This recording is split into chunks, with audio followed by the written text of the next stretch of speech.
아멘. 우리 시간 말씀은 우리 마가복음 13장 28절부터 보시고요. 그 다음에 우리 베드로후서 우리 3장 또 우리 같이 한번 보시겠습니다. 일단 우리 마가복음 우리 13장 28절부터 우리 33절까지 우리 한 절씩 교독하시겠습니다. 제가 먼저 읽겠습니다. 무화과 나무의 비유를 배우라. 그 가지가 연하여지고 잎사귀를 내면 여름이 가까운 줄을 아나니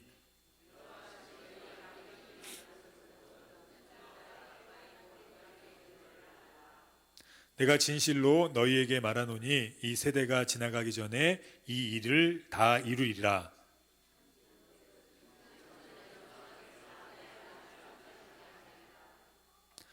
그러나 그날과 그때는 아무도 모르나니 하늘에 있는 천사도 아들도 모르고 아버지만 아시느니라.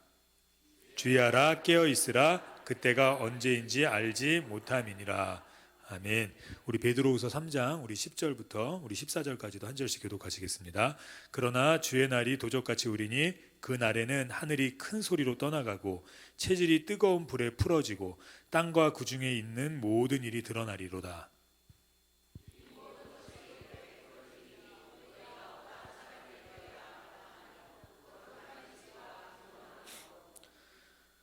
하나님의 날이 임하기를 바라보고 간절히 사모하라. 그날에 하늘이 불에 타서 풀어지고 체질이 뜨거운 불에 녹아지려니와.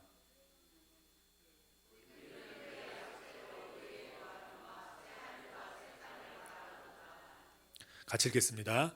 그러므로 사랑하는 자들아, 너희가 이것을 바라보나니 주 앞에서 점도 없고 흠도 없이 평강 가운데에서 나타나기를 힘쓰라. 아멘. 깨어 있어야 주님의 재림을 준비할 수 있습니다. 라는 제목으로 오늘 두 번째 말씀 증거하겠습니다. 오늘은 우리가 좀 이렇게 베드로후서 3장 10절부터 14절까지 좀 먼저 한 절씩 좀 이렇게 설명을 드리고요. 그리고 이제 전체적인 설교를 좀 하도록 하겠습니다. 그래서 10절부터 좀 이렇게 올려주세요. 오늘 베드로후서 3장 10절에 보면 첫 번째 이렇게 얘기하고 있습니다. 그러나 주의 날이 도적같이 오리니. 이 말씀 어떤 말씀이죠? 주님 반드시 오신다는 겁니다. 근데 중요한 것은 어떤 것입니까? 우리가 알 수 있습니까? 모릅니까? 모르지요. 모르는데 분명히 오십니다. 그러니까 우리가 어떻게 해야 되죠? 깨어 있어야 되죠. 깨어 있어야 됩니다. 그냥 주무시면 죄송합니다. 다 털립니다. 다 털리듯이 주님이 오서 털어가시진 않겠지만 이런 비유를 통해서 주님이 오늘 말씀하시는 것은 주님의 날이 반드시 도적같이 이를 거니까 우리는 뭐 해야 됩니까? 깨어 있어야 됩니다. 이 말씀 예수님 자신이 하셨고요. 또 바울 사도께서 하셨고 요한 사도께서 하셨고 또 베드로 사도께서 오늘 또 분명하게 얘기합니다. 그러니까 제자들이 계속해서 어떤 말씀을 하고 계신 거죠? 주님 반드시 오신다는 거예요. 우리가 어느 순간부터인가 예수님이 오시는 이 종말에 대해서 기억하지 않고 긴장하지 않고 준비하지 않고 살아가는 것 같은데 그 이유를 이렇게 제가 이번 주에 설교 준비를 다시 한 번 더 묵상하면서 하나님께서 주신 마음은 이 사탄의 계략에 우리가 잠시 넘어갔던 것 같아요. 그러니까 무슨 말이냐면 1990년대 후반하고 2000년대 초반에 그 종말론자들이 많이 있지 않았습니까? 근데 종말론자면 괜찮은데 이단들이었고 사이비 교주들이었죠. 그래서 시간과 때를 정하고 그리고 그날 반드시 오신다 하면서 사회에 무리를 일으켰고 또 혼란을 야기했고 그래서 이렇게 사람들이 기독교는 아니지만 그러한 무리를 다 기독교로 알고 있었으니까 등을 돌리기 시작했습니다. 그래서 우리 입술에서도 어떤 말들이 사라졌죠? 종말이란 말들이 사라졌어요. 왜냐하면 사회의 무리를 너무나 많이 일으켰기 때문에 우리가 그 말하는 것이 금기시 되어졌고 또 그 말하면 이단처럼 보였어요. 주님 분명히 다시 오십니다. 그러면 우리가 마음 문을 닫았거든요. 왜냐하면 우리 그리스도인들도 너무나 상처를 많이 받았고 또 세상 사람들도 너무나 상처를 많이 받았었기 때문에 우리가 이 말을 입 밖에 내는 것을 좀 이렇게 두려워했고 금기시했고 불안해했습니다. 근데 이것이 사탄의 계략이었던 것 같아요. 이렇게 되면서 우리가 무엇을 잊어버리게 됐죠?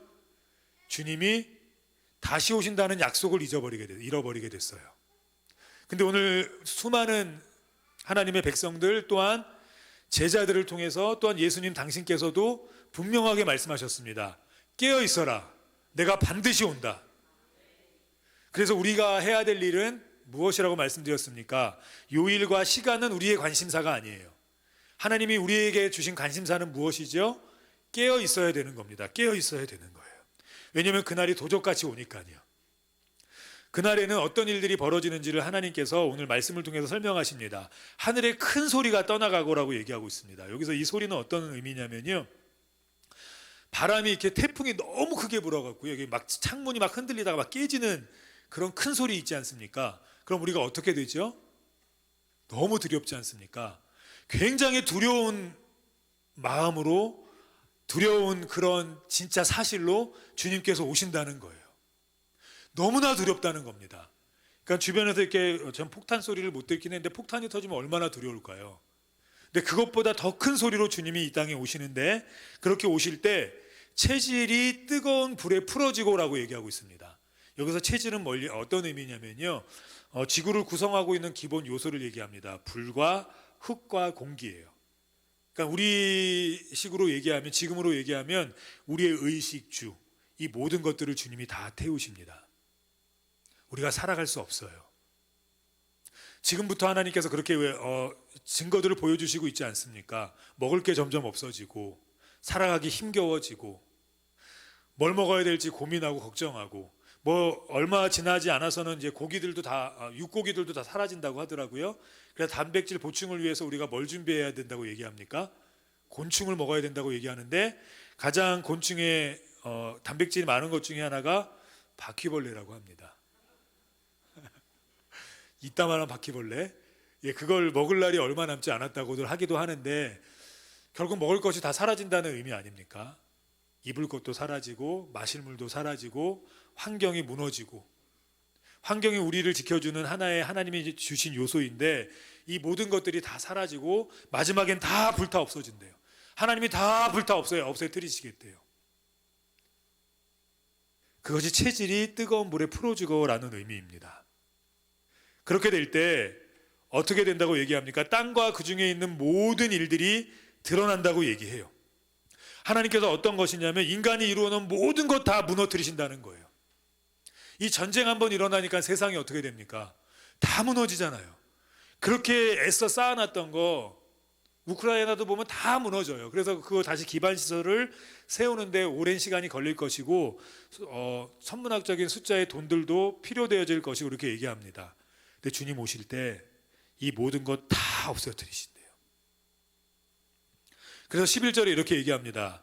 너희가 어떠한 사람이 되어야 마땅하뇨. 이런 모든 일들이 주님 오실 때 한꺼번에 다 같이 일어나는데, 그때 우리가 어떤 사람이 되어야 되겠냐? 이 말은 너희가 이제 어떤 사람으로 살래가 아니고요, 너희 어떤 사람이냐라는 겁니다. 우리 어떤 사람이죠? 하나님의 백성이에요. 변하지 않아요. 주님이 십자가의 그 피값으로, 주님의 은혜로 우리 불러주셔서 우리는 하나님의 백성이 됐습니다.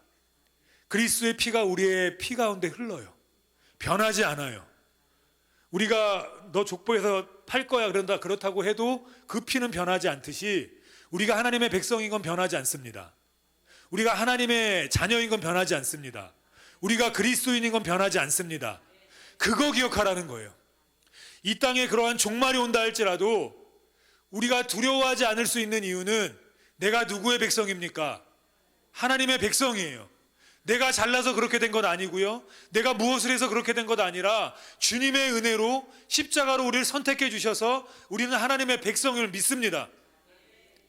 이거 알라는 거예요. 이거 종말이 와도, 세상이 다 무너져도 우리는 누구의 자녀입니까? 하나님의 자녀입니다. 할렐루야. 우리 하나님의 자녀예요. 이 정체성 잊지 말라는 겁니다. 우리가 세상에서 나가서 살아도 우린 누구의 자녀입니까? 하나님의 자녀예요. 제가 수요 예배 때 말씀드린 것 같은데요, 제가 예전에는 이 정체성을 잘 모를 때는 이 차를 타고 가다가 누가 끼어들면 같이 욕했고요, 심지어는 끝까지 쫓아도 갔습니다. 보복운전이죠. 그러니까 무섭게 하려고 그랬는지 모르겠는데, 젊어서 그랬었는지 모르겠는데 막 쫓아갔어요. 그러다가 어느 순간 이렇게 차가 팍 끼어드는 순간, 예를 들면 빵 하는 것도 하려다가 갑자기 제가 어떤 생각이 들었냐면, 나 목사지, 맞아, 나 목사였어. 내가 이러면 안 되지. 어느 순간부터 그런 생각이 들기 시작하더라고요. 맞아, 나 목사지. 나 그리스도인이지. 그래서 욕 2번 할 거 1번으로 하고, 1번으로 할 거 좀 약하게 하고, 좀 약하게 할 거 에이 저 사람 이렇게 하고, 그러다가 우리 어머니 같은 분인데 욕하면 안 되지. 내 아들 같은 분인데, 내 아들 같은 아이 청년한테 욕하면 안 되지. 뭐 이렇게 되더라고요. 하나님께서 우리를 어떻게 말씀하십니까? 지금 너희가 어떤 사람인 줄 알라는 거예요. 우리가 세상을 살아갈 때 맞아 나 집사지, 맞아 나 장로지, 맞아 나 권사지, 맞아 나 목사지, 맞아 나 하나님의 자녀지, 맞아 나 그리스도인이지. 이 땅이 흔들린다 할지라도, 이 땅에 하나님의 심판이 온다 할지라도 우리는 누구의 자녀입니까? 하나님의 자녀예요. 그래서 세상 사람들하고 똑같이 뭐 할 필요 없습니까? 두려워할 필요 없어요. 세상 사람들하고 똑같이, 죄송합니다, 오두방정 떨 필요 없어요. 왜요? 우리는 하나님의 자녀니까. 세상 사람들하고 똑같이 보복운전할 필요 없어요. 왜요? 우리는 하나님의 자녀니까. 세상 사람들하고 똑같이 오른뺨 때릴 때 똑같이 오른뺨 때릴 필요 없어요. 왜요? 우리는 하나님의 자녀니까. 우리가 이거 알라는 거예요. 우리의 정체성이 무엇인지, 내가 누구인지. 그러므로 어떻게 해야 됩니까? 우리는 그러한 사람이니까 거룩한 행실과 거룩함으로 살아가야 돼요. 이 거룩한 행실과 이 경건함이라는 것은 무엇일까요? 우리가 도덕적으로 살고, 남들에게 손가락질 안 받게 살고, 법 없이도 살고, 뭐 이런 것들 될 수 있습니다. 근데 이건 아주 하나님 앞에서 작은 것들이에요. 오늘 이 본문에서 얘기하는 거룩한 행실은 무엇이냐면요, 하나님께 헌신된 사람으로 살라는 겁니다. 하나님께 헌신된 사람. 경건함이라는 건 무엇이냐면요, 하나님을 닮아가는 사람으로 살아가라는 거예요. 예를 들자면 뭐 이런 겁니다. 제가 저희 가족 얘기를 해서 죄송한데, 저 반주하는 이영미 집사가 제 동생인데요, 다들 아시겠지만 옛날에는 하나도 안 닮았었어요. 그런데 40대 후반이 되고 이제 50대 초반이 되면서 보니까 비슷하게 생겼어요. 그 사진, 이 핸드폰 어플 중에요, 이렇게 두 사람 이렇게 딱 서 있으면 이렇게 사진 딱 하면은 얼굴이 바뀌는 사진이 있거든요. 양쪽으로 바뀌어요. 근데 제 동생하고 제가 같이 찍은 사진이 있는데, 얼굴 바뀌는 사진을 딱 했더니 그래도 똑같아요. 점만 다르고요. 제가 점 있는 것만 다르고 똑같더라고요. 나이가 들면서 이게 제가 부모님을 더 닮아가는 것 같고, 우리가 신앙의 연륜이 쌓이면 쌓일수록 누구를 닮아가야 되죠? 하나님을 닮아가야죠. 예수님을 믿으면 믿는데 보니까 살인할 것처럼 생기고, 보니까 사기칠 것처럼 생기고, 보니까 술 잘 먹을 것처럼 생기고, 보니까 춤 잘 출 것처럼 저는 옛날에 생겼었어요. 뭐 지금도 그렇게 생겼다고 하면 제가 할 말이 없는데, 뭐 하여튼 뭐 그렇습니다. 오늘 주님 뭐라고 말씀하시는 거냐면요, 거룩한 행실과 경건함이라는 것은 하나님께 헌신된 사람으로, 하나님을 닮아가는 사람으로 살아가고 있냐는 거예요. 주님 반드시 오셨을 때 우리 심판하시는데 너 도덕적으로 얼마나 잘 살았냐, 그것도 물으실 수 있습니다. 근데 하나님이 가장 먼저 물으시는 건 뭐냐면, 너 나를 닮았네? 많이 닮았네 이제. 나 생각하면서 살았네. 주님 이거 먼저 보시겠다는 거예요. 주님 앞에 우리 섰을 때 우리 이제 다 이렇게 까뒤집어야 됩니다. 모든 것이 드러납니다. 모든 일이 드러나요. 하나님 다 까뒤집으실 거예요. 그런데 세상 사람하고 똑같아요. 돈 열심히 벌었는데 세상 사람하고 똑같아요. 자녀 열심히 키웠는데 세상 사람하고 똑같이 키웠어요. 가족 열심히 화목하게 꾸렸는데 세상 사람들하고 똑같아요. 다른 게 하나도 없어요. 까뒤집어 봤을 때 하나님께 헌신한 사람으로 보여야 되는데, 주님 닮은 모습으로 보여야 되는데, 열심히 돈은 벌었어요. 근데 세상 사람하고 구별할 게 없어요. 열심히 도덕적으로 살았어요. 그런데 세상 사람하고 똑같아요. 열심히 가정을 화목하게 단란하게 키웠고 자녀들 성공시켰어요. 그런데 하나님 보실 땐 세상 사람하고 다른 게 아무것도 없어요. 하나님께 헌신하고 하나님을 위해서 가족을 키우고 하나님의 영광을 위해서 돈을 벌고 하나님의 영광을 위해서 교회에서 헌신하고 하나님의 영광과 주님의 자녀로서 살아가는 모습으로 세상을 대했어야 되는데 성공하긴 했어요. 돈을 많이 벌긴 했어요. 건강하긴 해요. 그런데 하나님 와서 보니까 세상 사람하고 다를 게 아무것도 없어요. 주님 닮은 구석이 아무것도 없어요. 심지어는 교회에서 헌신할 때도, 교회에서 직분을 감당할 때도 세상에서 직장에서 돈을 받으면서 억지로 하는 것처럼 교회에서 하나님 일할 때도 억지로 감당했어요. 주님 앞에 삶을 드린 것이 없고 주님 사랑해서 한 것이 없고 내 주님의 백성, 나는 주님의 백성이니까, 나는 주님의 자녀니까, 나는 하나님의 이름을 먹칠하면 안 되니까 내가 세상을 살아갈 때 주님의 백성답게 하나님의 자녀로서 헌신하며 하나님의 이름을 드러내며 하나님의 얼굴에 닮아가는 그 모습으로 살아간 것이 없어요. 하나님 앞에 섰을 때 하나님 다 드러내실 것인데 내가 하나님께 닮은 모습이 하나도 없어요. 물론 구원은 받겠죠. 그럼 어떡하시겠습니까? 오늘 주님 그 얘기하고 계신 거예요. 거룩하고 경건해라. 나에게 헌신하고 내 이름에 맞게 살아가라. 12절에 이렇게 얘기합니다. 하나님의 날이 임하기를 바라보고 간절히 사모하라. 바로 이 얘기를 위해서 하나님 오늘 말씀하시는 거예요. 주님 이제 오실 날 얼마 남지 않았다. 물론 우리가 천국 가는 그날까지 안 오실 수도 있습니다. 그런데 우리는 내일 오실 것처럼 살아야 돼요. 근데 이거는 어느 때 우리가 이렇게 살 수 있는지 아십니까? 깨어있을 때 이렇게 살 수 있어요. 깨어있지 않으면 이렇게 살 수가 없어요. 왜냐하면 주님 2000년 동안 안 오셨거든요. 분명히 한 세대가 지나기 전에 오신다고 하셨는데 안 오셨지 않습니까? 그리고 2000년대 초반 그리고 1990년 후반 그렇게 난리를 치는 바람에 우리 마음에서 종말이라는 마음이 많이 사라지지 않았습니까? 그런데 주님 하나님의 날에 임하기를 뭐 하라고 하십니까? 바라보래요. 이거 무슨 말이죠? 소망하라는 거예요. 주님 내일 오실 것처럼 주님 내일 오시면 오늘 우리가 해야 될 일이 무엇이지요? 돈이 필요 있겠습니까? 물론 버셔야죠. 근데 하나님의 영광을 위해서 하나님의 이름에 걸맞게 벌라는 거예요. 근데 이런 마음이 들려면 어떻게 해야 되죠? 주님 내일 오실 수 있겠구나. 나는 주님 오시길 소망한다. 야곱이 그 바로왕 앞에서 이렇게 얘기합니다. 저는 120년의 나그네의 삶을 보냈습니다. 이 말에는 자기가 고생하고 굉장히 힘들게 살았다는 말도 있지만 또 어떤 의미도 있냐면요, 하나님 바라보며 살았다는 거예요. 나는 이 땅에 적을 두지 않았다는 거예요. 나는 120년 동안 하나님이 언제 오실지를 기다리며 살았다는 겁니다. 우리가 이 땅에 살아갈 때 어떤 소망을 갖고 살아가야 됩니까? 주님 내일 이 땅에 오시면 나는 주님 맞이할 준비를 해야 돼. 주님 내일이라도 이 땅에 오시면 주님 잠깐만요, 내가 주님 위해 한 일이 없어요. 나 위해서 돈 벌고 내 건강 위해서 먹고 자고 내 자녀 키우느라 바빴는데 주님 잠깐만요, 저 주님 위해서 잠깐만 일할게요. 그럴 수 없지 않습니까? 주님 내일이라도 오시길 소망한다면 오늘 하루 어떻게 살겠습니까? 주님 닮아가는 모습으로, 주님께 헌신하는 모습으로 주의 영광에 살아가지 않겠습니까? 교회에서 적을 두라는 말씀이 아니에요.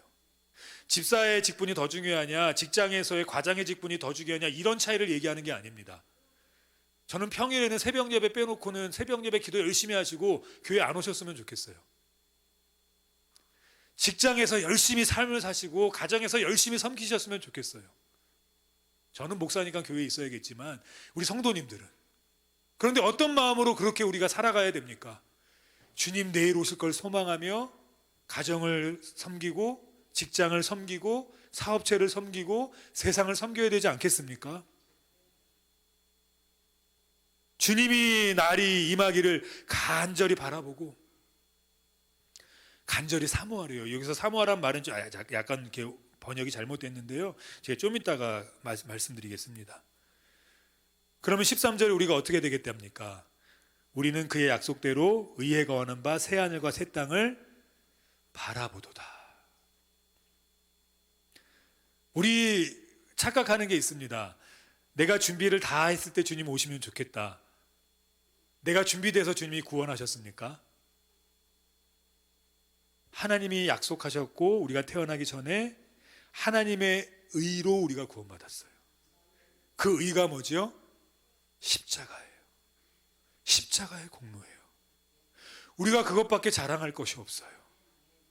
내 공로로 내가 이 자리에 있는 것 아니고 내 공로로 내가 하나님 앞에서 구원받은 것 단 하나도 없습니다. 내가 수십억을 하나님 앞에 드렸다고 해도 그거 공로가 될 수 없어요. 내가 직장을 포기하고 내가 하나님 앞에 내 인생 다 드려서 교회에서 헌신하고 봉사했다 할지라도 그거 하나님께 드러낼 거 아무것도 없습니다. 우리가 구원받은 이유는 하나예요. 하나님의 약속에 따라 주님의 의 때문에 구원받은 거예요.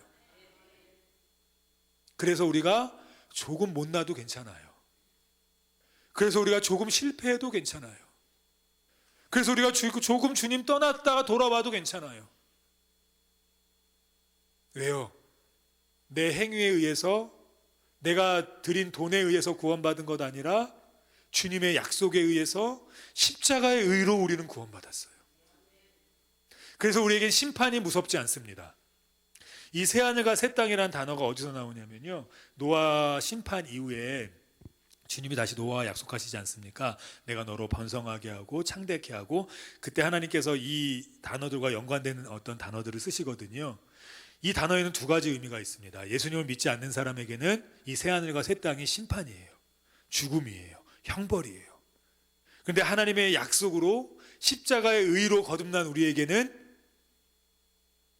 행복이고 기쁨이고 감사예요.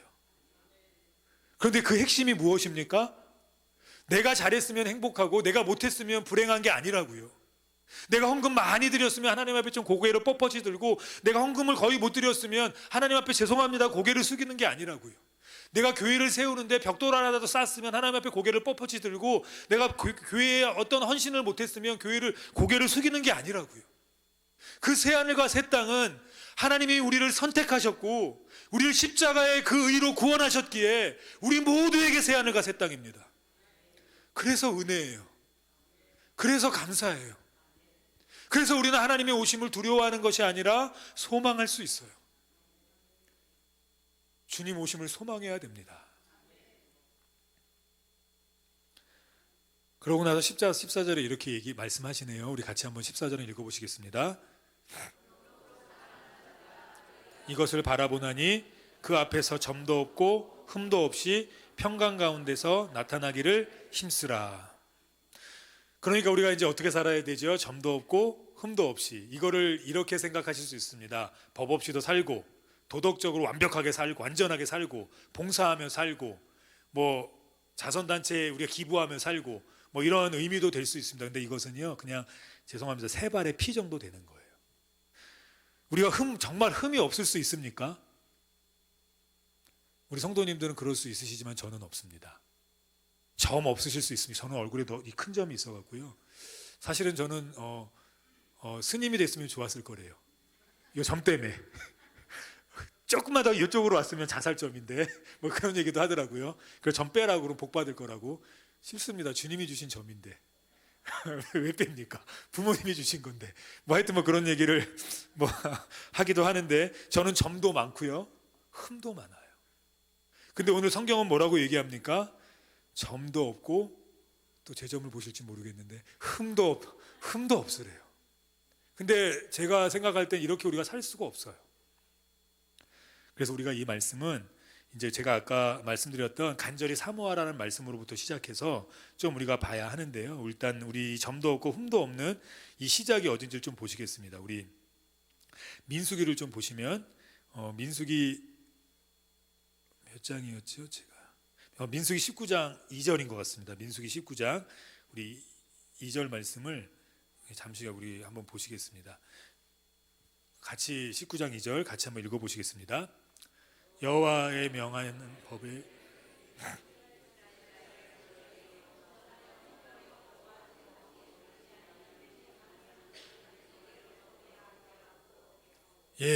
이거 지금 속죄할 때 얘기하는 거거든요. 흠도 없고 아직 멍에도 매지 않은, 흠도 없고 점도 없는 암송아지를 4개로 끌고 오는데 그거 하나님께 제사 드리기 위해서 아닙니까? 그때 이제 흠도 많고 점도 많은 저 같은 죄인이 그 송아지에게 뭐 하는 겁니까? 안수하고 그에게 죄를 전가시키는 거예요. 그럼 내 흠과 내 점이 다 누구에게로 가죠? 송아지에게로 갑니다. 그럼 나는 이제 뭐가 되는 겁니까? 그날만큼은 흠도 없고 점도 없어서 하나님이 흠양하시는 제물이 되는 겁니다. 근데 그것을 구약시대는 매번 해야 됐어요. 매번. 송아지 한 마리 요즘에 얼마 하죠? 저는 잘 모르는데 뭐 한 얼마 할까요? 뭐 한 100만 원 정도. 그럼 매일 드리면 얼마 드실까요?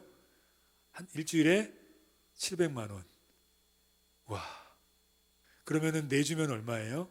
저는 머리가 안 좋아서 계산을 잘 못하는데 한 2,800만 원 됩니까?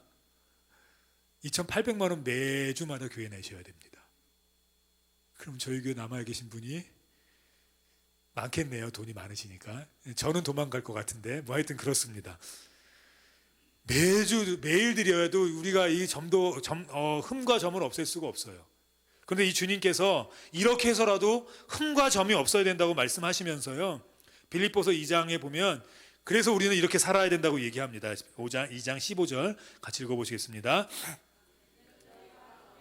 순전하여 어그러지고 거스르는 세대 가운데서 하나님의 흠없는 자녀로 세상에 그들을 가운데 빛들로 나타내며. 여기서 이제 우리가 아까 사모하며라는 말씀 좀 풀어내야 됩니다. 이 사모하며라는 단어의 의미는요, 원래는 서두르라라는 의미예요. 서두르라. 뭘 서둘러라는 의미냐면요, 예수님의 이름을 선포하는 데 서둘러라는 거예요. 주님 오시니까 한 명이라도 더 주님 앞에 구원받아서 주님 오실 때 새하늘과 새 땅을 만끽할 수 있게 하라는 겁니다. 그러려면 우리가 어떻게 해야 되죠? 주님 내일 오실 것처럼 믿고 주님의 백성으로서 거룩하고 경건하여서 주님의 말씀을 서둘러서 전해야 돼요. 서둘러서. 한 명이라도 더 구원받아서 주님 내일 오실 때 주님 앞에 새하늘과 새 땅을 맞이해야 됩니다. 그런데 그런 사람들이 어떻게 돼야 된다고요? 점도 없고 흠이 없어야 돼요. 왜요? 그래야 주님께서 흠없는 자녀로 세상에 그들 가운데 빛들로 나타내시기 때문입니다. 근데 문제는 우리에게 점과 흠이 없을 수가 없어요. 그래서 우리가 전도하는데 주저하는 겁니다. 나도 못났는데, 나도 돈 버느라 바쁜데, 나도 이렇게 죄인인데 어떻게 내가 전도를 해?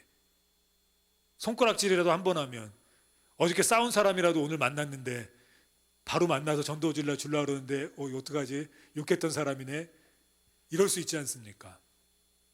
근데 하나님께서 이래야만 전도가 된대요. 서둘러서 전도하래요. 그래서 베드로전서 1장 19절에 우리 교회가 붙들어야 될 말씀이 나옵니다. 같이 읽겠습니다. 오직 흠없고 점없는 어린 양 같은 그리스도의 보배로운 피로 한 것이니라. 그러니까 우리가 누구 붙들어야 됩니까? 예수 그리스도 붙들어야 됩니다. 그래서 십자가의 공로밖에 없어요. 저는 우리 교회에 다른 거 다 없어도 괜찮아요. 예수님만 살아있으면 돼요. 우리 교회에 성공하신 분들 많아도 좋겠고 뭐 이렇게 헌금 많이 하는 분 많아도 좋겠어요. 그런데 우리 교회에 예수님의 이름만 선포됐으면 좋겠어요. 내가 아무리 많은 헌금을 하고 교회에 아무리 많은 헌신을 하고 아무리 많은 기여를 했어도 내가 주님 앞에 나올 때는 십자가 공로만 자랑하는 교회가 됐으면 좋겠습니다. 우리 교회 많은 청년들이 세상에서 많은 일들을 한다 할지라도 주님 앞에 나왔을 때는 주님, 내겐 십자가밖에 없습니다. 나는 그 공로 아니면 아무것도 아닙니다. 왜요? 이 십자가에 흠없고 점없는 어린 양 같은 그리스도의 보배로운 피가 우리를 흠없고 순전하게 하기 때문이에요. 이때 우리가 세상에서 빛과 소금이 될 수 있는 겁니다. 내가 도덕적으로 산다고 빛이 되는 게 아니에요. 그것은 그냥 우리가 그리스도인으로서 살아가면서 이 세상을 살아갈 때 애써 힘써 싸워야 되는 모습이지만 우리가 전도에 있어서는 오직 십자가의 능력만이 필요한 겁니다. 저는 우리 교회가 이런 십자가의 은혜가 좀 넘쳐났으면 좋겠습니다. 십자가의 공로만 자랑하는 교회가 됐으면 좋겠어요. 십자가의 공로로 치료받고 십자가의 공로로 다시 일어서고 십자가의 공로로 살아나고 그리고 그렇게 살아나서 세상 속에서 빛의 역할을 감당하는 성도들이 다시 교회에 나왔을 때 자신의 이름을 드내이고 자신의 이름을 자랑하는 것이 아니라 다시 십자가 앞에 무너지고 십자가의 공로 자랑하고 십자가만 드높이는 우리 성도들이 되시기를 주님의 이름으로 축원합니다. 이것이 바로 흠없고 점없이 나타나기를 힘쓰는 성도들입니다.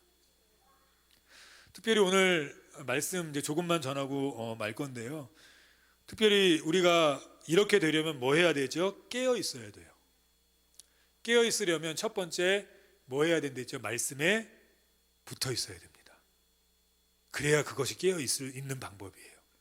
그러니까 우리가 이렇게 주일날 한번 이렇게 말씀 듣는 것으로는 절대로 깨어 있으실 수가 없어요. 내일 되시면 주님 오시는 거 기억 안 나요. 뭐가 기억나죠? 월급날이 다가오네 뭐 이런 거 기억나고요. 오늘은 또 월세를 내야 되네, 오늘은 카드값을 내야 되네, 오늘은 또 뭘 해야 되네, 이런 것만 기억납니다. 말씀 붙들어야 돼요. 말씀 붙들어야 깨어 있을 수 있습니다. 특별히 제가 새벽 예배 때 말씀을 했었는데요. 말씀은 예언입니다. 무슨 말이죠? 우리가 예언의 은사가 없어도 우리가 말씀 붙들면 우리의 삶에 앞으로 일어난 일들을 하나님께서 대비해 주시고 이루어 주시고 회복시켜 주세요. 노아에게 하나님이 말씀을 주셨을 때 바로 이루어지지 않았습니다. 얼토당토한 전혀 삶과 관계없는 말씀을 주셨거든요. 너 배를 지으라고. 근데 노아가 만약에 이거 뭐야, 지금 제 직업과 전혀 관계가 없는데요, 제가 살아가는 방식과 관련이 없는데요, 하나님 그러므로 저는 순종하지 않겠습니다 라고 얘기했으면 120년 뒤에 홍수가 났을 때 모든 온 인류가 죽었어요. 저희도 이 땅에 없습니다. 근데 노아께서 그 말씀의 순종함을 통해서 미래를 대비하시고 미래를 준비했어요. 하나님이 우리에게 말씀을 주실 때 그 말씀이 지금 내 삶과 관련 없을 수 있습니다. 왜 내게 자꾸만 이런 말씀을 주시지? 왜 자꾸만 내게 이런 거에 순종하라고 하시지? 미래에 내 자녀들의 그 무엇을 대비할 수도 있고요, 1년 뒤에 나의 삶에 있을 건강의 그 무엇을 대비할 수도 있고요, 어쩌면 우리 나라를 대비할 수도 있고요, 어쩌면 우리 교회를 대비할 수도 있어요. 그래서 말씀은 예언이에요. 어떤 사람들에게 하나님께서 그 말씀의 예언을 이루어 주십니까? 말씀을 붙드는 사람들을 이루어 주세요. 그래서 말씀은 붙들고 순종하셔야 돼요. 두 번째는 뭐에 깨어 있으셔야 된다고 했죠? 기도로 깨어 있으셔야 돼요. 기도하지 않으시면 절대 깨어 있는 거 아닙니다.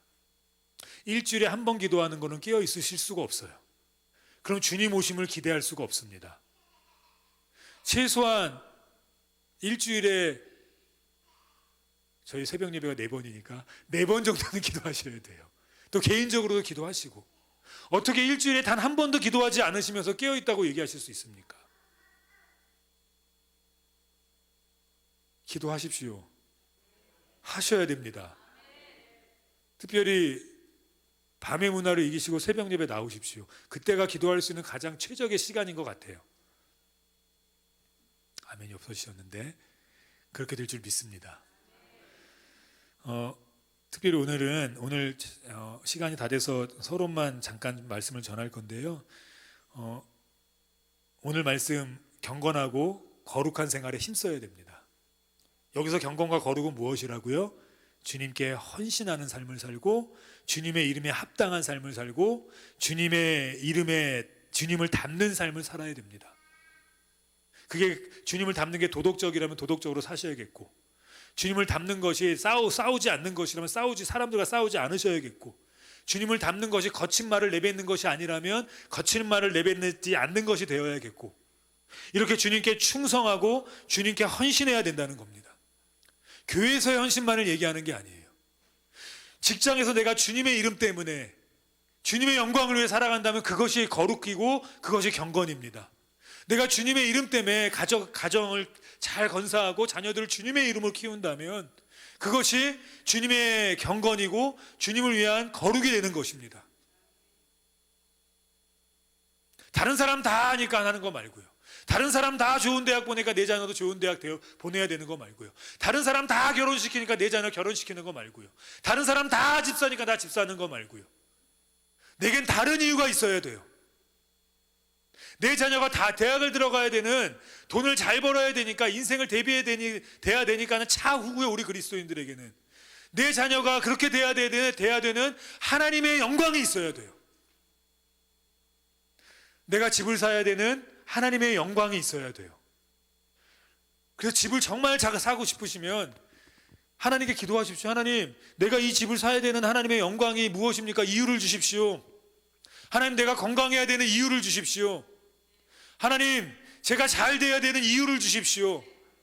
내가 이것 붙들고 기도하고, 내가 이것 붙들고 하나님의 영광 드러내고, 내가 이것을 통해서 주님의 얼굴을 닮아갈 수 있는 하나님, 그 이유를 주십시오. 그래야 이 말씀에 우리가 하나님 앞에 드러내지 않겠습니까? 베드로전서 3장 10절 다시 같이 읽어보시겠습니다. 바로 다음에 밑에 보면 나와 있을 거예요. 제가 읽어드릴게요. 그러나 주의 날이 도적같이 오리니 그날에는 하늘이 큰 소리로 떠나가고 체질이 뜨거운 불에 풀어지고 땅과 그 중에 있는 모든 일이 드러나리로다. 우리 다 드러나요. 드러날 때 거룩과 경건을 보신다고요. 정말 내가 주의 영광을 위해서, 주의 이름을 위해서 가정을 살아가고, 교회에서 헌신하고, 사회에서 삶을 살아내고, 돈도 주의 영광 위에 벌고, 건강도 주님의 영광 때문에 지키고, 자녀도 주의 영광 위에 키우고, 우리가 이렇게 했는지 주님 반드시 묻습니다. 그냥 자녀가 성공하면 좋잖아요. 그냥 돈이 많으면 편하잖아요. 이래선 안 돼요. 이래선 안 돼요. 분명히 이유가 있으셔야 돼요. 분명히. 그리고 그 이유 누가 주십니까? 하나님 반드시 주세요. 반드시. 하나님, 제가 노후에는 좀 편안하게 살아야겠는데, 하나님, 다른 사람들 다 그런데 저도 좀 노후엔 편안해야 되지 않겠습니까를 넘어서서, 하나님, 제가 노후에 편안해야 되는, 제가 좀 하나님 이렇게 내가 건강해야 되는 하나님 이유를 주십시오. 하나님, 그런 영광을 위한 이유를 좀 주십시오. 그래서 그 영광 붙들고 기도해야 되지 않겠습니까? 그 영광 붙들고 세상을 살아내야 되지 않겠습니까? 모든 것이 드러나게 됩니다. 그래서 경건에 힘써야 되고, 거룩에 힘써야 돼요. 하나님 앞에 헌신해야 되고, 하나님의 이름에 걸맞게 살아가야 돼요. 우리는 누구라고요? 그리스도의 피값으로 세워진 하나님의 자녀이자 백성이자 주의 군사들입니다. 떨 거 없어요. 없으면 달라 그러면 돼요. 하나님, 제가 이렇게 하나님의 영광을 위해서 하나님의 자녀로 살아가는데 제가 이런 이 작은 것 때문에 찌질이처럼 하나님 아버지, 하나님의 이름 욕먹으면 되겠습니까? 하나님, 자존심 상합니다. 하나님, 좀 우리 집사인데, 권사인데, 장로인데, 목사인데, 좀 우리가 세상에서 좀 이렇게 걸맞게 살아가야 되지 않겠습니까? 예? 우리 하나님의 자녀인데, 죄송합니다. 쪽팔리게 목사가 끼어들고 막 이러면 안 되지 않겠습니까? 쪽팔리게 목사가 같이 한 대 때리면 안 되지 않겠습니까? 그래도 목사인데, 그래도 집사인데, 주님의 이름에 걸맞게, 거룩하고 경건하게 우리 주님 오실 날을 대비하며 살아가는 큰 애 있었으면 좋겠습니다. 우리 마라나타 우리 찬양하시면서 우리 정말 주님을 고대합니다. 주님을 기대합니다. 주님 다시 오실 날 우리가 준비합니다. 이렇게 우리 오늘 하나님 앞에 찬양 드리겠습니다.